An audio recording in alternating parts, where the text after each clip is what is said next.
Assalamualaikum warahmatullahi wabarakatuh. Perkenalkan nama saya Sean Yohanes Eginda Tamara, 3 digit NIM terakhir saya 093 dari program studi S1 Pendidikan Guru Sekolah Dasar. Nah, di sini saya akan membahas materi tentang menganalisis morfologi dan anatomi tumbuhan. Nah, untuk memenuhi UAS konsep dasar IPA sekolah dasar. Nah, langsung saja ke pembahasan yang pertama, yaitu mengenai pengertian dari morfologi dan anatomi. Nah, yang pertama, morfologi. Nah, morfologi ini apa sih? Jadi, morfologi ini merupakan salah satu cabang ilmu botani yang mempelajari bentuk fisik dan struktur tubuh dari tumbuhan. Atau bisa juga dikatakan sebagai ilmu yang mempelajari tentang penampilan tumbuhan secara utuh. Nah, sedangkan anatomi ini merupakan ilmu botani juga yang tapi berhubungan dengan pemahaman yang lebih dalam tentang struktur internal dari fungsi sel serta jaringan, yang mana mencakup berbagai jaringan dan sel yang menyusun berbagai bagian tumbuhan, termasuk batang, daun, akar, bunga, dan biji.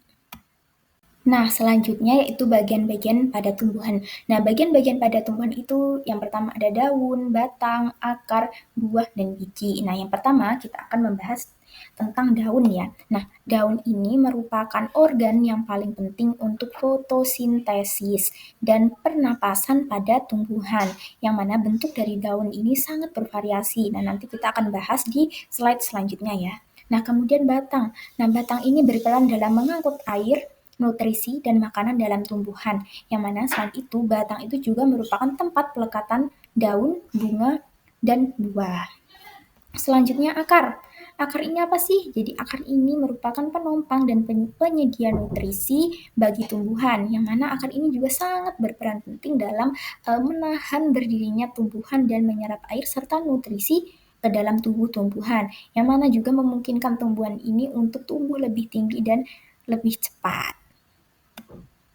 Nah, selanjutnya bunga. Nah, bunga ini merupakan organ reproduksi seksual pada tumbuhan yang menghasilkan biji. Nah, kemudian menarik serangga untuk proses penyerbukan. Nah, alat kelamin pada tumbuhan itu, pada bunga itu ada putik dan benang sari.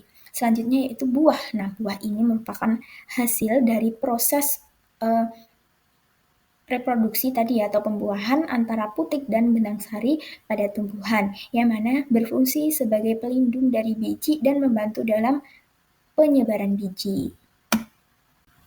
Nah, selanjutnya yaitu akar dan jenis-jenisnya. Nah, akar seperti yang dijelaskan di depan tadi, bahwasanya akar ini adalah bagian dari tumbuhan yang berada di dalam tanah, yang mana fungsinya sebagai penopang tumbuhan agar tetap berdiri tegak, kemudian menyerap air dan mineral dari dalam tanah sebagai makanan dari tumbuhan. Nah, akar ini jenisnya ada dua. Yang pertama ada akar tunggang dan akar serabut. Nah, akar tunggang ini khasnya yaitu tumbuhan biji berkeping dua atau dikotil. Nah, yang mana terdiri dari akar pokok besar yang bercabang-cabang. Jadi dapat dilihat ini ada akar pokok besar yang menonjol ke bawah, ya kan? Kemudian diselingi ini yang bercabang-cabang. Nah, contoh dari tumbuhan apa sih yang berakar tunggang itu? Jadi yang pertama ada wortel, kentang, kacang tanah, dan yang lain sebagainya. Kemudian akar serabut. Kalau akar serabut ini adalah kumpulan akar halus yang keluar dari pangkal batang tumbuhan biji berkeping satu atau monokotil. Jadi bisa dilihat nih perbedaannya. Kalau akar tunggang tadi ada yang menonjol gitu ke bawah kan ya. Kalau akar serabut ini akarnya eh,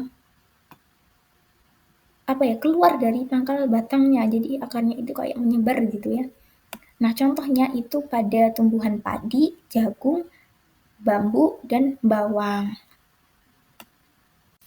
Nah, selanjutnya yaitu jenis-jenis batang. Nah, sebelumnya batang tadi kan sudah dijelaskan ya di depan bahwasanya batang itu merupakan bagian tumbuhan yang menghubungkan akar dan daun, ya kan? Atau sebagai pelekat antara bunga, buah, dan daun. Nah, jenis-jenisnya itu ada dua, yaitu batang kayu dan batang basah.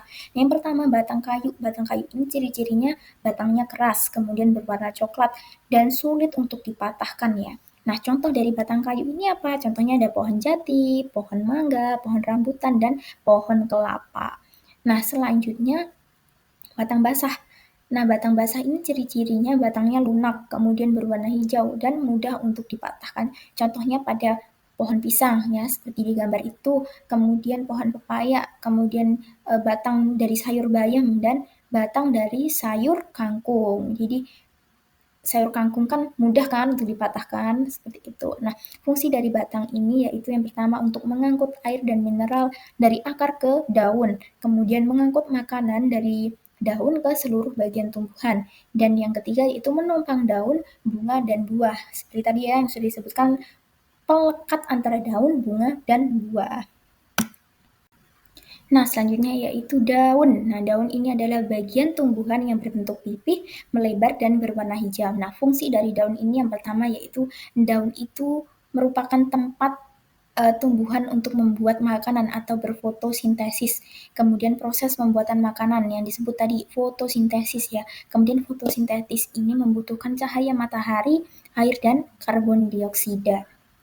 Nah, macam-macam bentuk susunan tulang daun itu ada 4 ya. Yang pertama ini, ada tulang daun menyirip, tulang daun melengkung, tulang daun sejajar, dan tulang daun menjari. Nah, di sini kita yang pertama akan membahas tulang daun menyirip ya. Nah, tulang daun menyirip ini bentuknya seperti susunan sirip ikan. Nah, contoh tumbuhan yang memiliki daun menyirip ini apa saja? Jadi yang pertama ada pohon mangga, daun pohon mangga, kemudian daun jambu, kemudian daun nangka, daun rambutan, dan yang terakhir yaitu daun durian. Dan pasti ada banyak lagi ya. Daun kelengkeng juga berbentuk tulang daunnya juga menyirip. Nah, selanjutnya yaitu tulang daun melengkung. Nah, bentuk tulang daun melengkung dan ujung-ujungnya terlihat menyatu.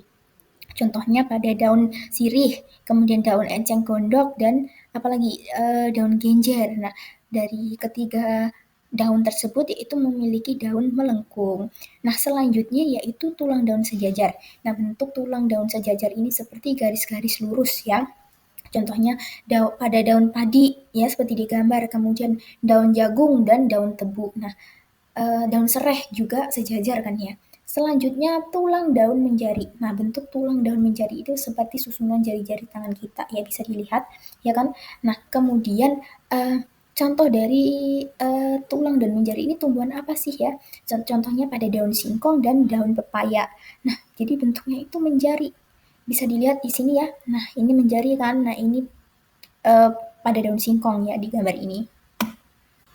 Nah, selanjutnya bunga. Nah, bunga ini adalah bagian tumbuhan yang berfungsi untuk menghasilkan biji. Yang mana bunga ini juga merupakan alat reproduksi pada tumbuhan, yang mana ada benang sari dan putik ya. Nah, fungsi dari bunga ini yang pertama untuk tempat terjadinya penyerbukan, kemudian sebagai alat perkembangbiakan pada tumbuhan dan sebagai penghasil biji.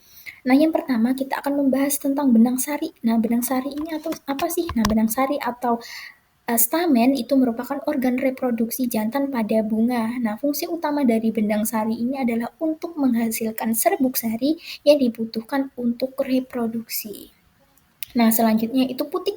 Nah, putik ini alat kelamin betina pada tumbuhannya, yang mana fungsinya ini sebagai alat perkembangbiakan bunga atau sebagai alat reproduksi betina pada bunga. Nah, selanjutnya yaitu kelopak bunga. Nah, kelopak bunga ini berfungsi untuk melindungi bagian-bagian bunga lainnya sebelum kuncup atau mekar. Nah, selanjutnya mahkota bunga. Nah, mahkota bunga ini merupakan bagian dari bunga yang paling cantik ya. Nah, warna warna mahkota bunga yang menarik ini terdapat pada mahkota bunga yang berfungsi untuk menarik serangga untuk membantu proses penyerbukan. Jadi tadi yang seperti saya ucapkan ya, saya bilang bahwasannya mahkota bunga itu adalah bagian tercantik dari bunga, yang mana sebagai pemikat hewan-hewan atau serangga untuk eh, membantu proses penyerbukan. Selanjutnya itu tangkai bunga. Tangkai bunga ini berfungsi untuk menopang kepala bunga.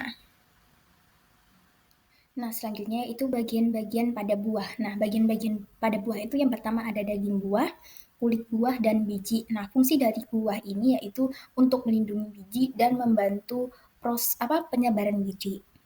Nah, yang pertama kita akan membahas tentang daging buah.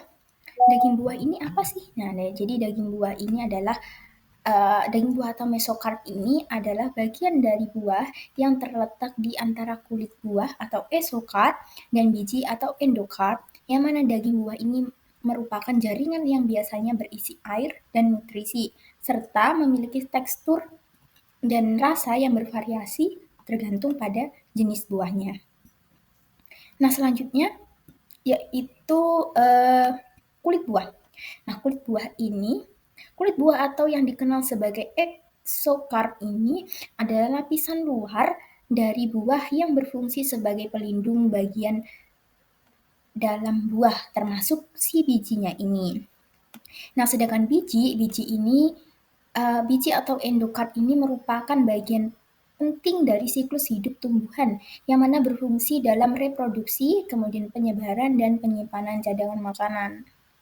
Nah, persamaan anatomi pada akar dan batang. Nah, jadi batang dan akar ini sama-sama tersusun atas jaringan epidermis, korteks, empulur, dan jaringan pengangkut, yaitu floem dan xilem. Nah, jadi sama-sama memiliki epidermis ya, yang mana epidermis ini merupakan lapisan kulit paling luar yang fungsinya paling besar untuk tumbuh. Kemudian yaitu korteks. Korteks ini juga merupakan bagian terdalam dari batang atau akar yang mana dibatasi di bagian luar oleh epidermis dan di bagian dalam oleh endodermis. Kemudian empulur. Empulur ini apa? Jadi empulur ini merupakan bagian terdalam juga dari batang tumbuhan yang berpembuluh. Jadi batang tumbuhan yang berpembuluh ya. Nah, empulur ini biasanya berupa jaringan lunak dan agak kering, kadang-kadang berongga kecil-kecil. Nah, kemudian persamaannya yaitu jaringan pengangkut, sama-sama memiliki jaringan pengangkut yaitu floem dan xilem. Yang mana floem ini berfungsi untuk mengangkut gula, protein, dan molekul organik lainnya pada tumbuhan. Sedangkan xilem ini berfungsi untuk mengangkut dan menyimpan air dan nutrisi yang larut dalam air pada tumbuhan berpembuluh. Nah, selanjutnya yaitu perbedaan anatomi antara akar dan batang. Nah, berdasarkan arah tumbuhnya, akar ini umumnya ke bawah mengikuti gravitasi atau geotropisme positif, sedangkan batang arah tumbuhnya ini umumnya ke atas melewati gravitasi atau geotropisme negatif. Nah, selanjutnya, berdasarkan fungsi utama, akar ini menyerap air dan mineral dari tanah menambatkan tumbuhan, sedangkan batang ini menopang tumbuhan mengangkut air, mineral, dan zat makanan ke daun dan bagian lain dari tumbuhan. Kemudian, sedangkan berdasarkan strukturnya, akar ini tidak memiliki buku-buku atau tempat keluarnya daun. Nah, sedangkan batang ini memiliki buku-buku sebagai tempat tumbuhnya daun dan cabang. Nah, berdasarkan klorofil, akar ini biasanya tidak memiliki klorofil kecuali akar udara pada beberapa tumbuhan. Kemudian batang ini umumnya memiliki klorofil, terutama batang muda sehingga dapat untuk berfotosintesis. Nah, sedangkan berdasarkan perlindungan, akar itu dilindungi oleh tudung akar atau kalipatra, dan kalau batang itu dilindungi oleh lapisan epidermis. Nah, sedangkan berdasarkan percabangan, sistem perakaran serabut atau tunggang. Kemudian kalau batang itu sistem percabangan yang beragam, seperti itu. Nah, berdasarkan materi yang telah kita bahas tadi dari depan sampai belakang, jadi kita dapat menarik kesimpulannya bahwasannya morfologi dan anatomi tumbuhan itu merupakan cabang ilmu botani yang saling berkaitan, di mana morfologi ini mempelajari bentuk fisik dan struktur luar tumbuhan, sedangkan anatomi ini memberikan pemahaman yang lebih mendalam tentang struktur internal serta fungsi sel dan jaringan tumbuhan. Nah, mungkin itu yang bisa saya jelaskan. Jika ada salah kata, mohon dimaafkan. Saya ucapkan terima kasih. Wassalamualaikum warahmatullahi wabarakatuh.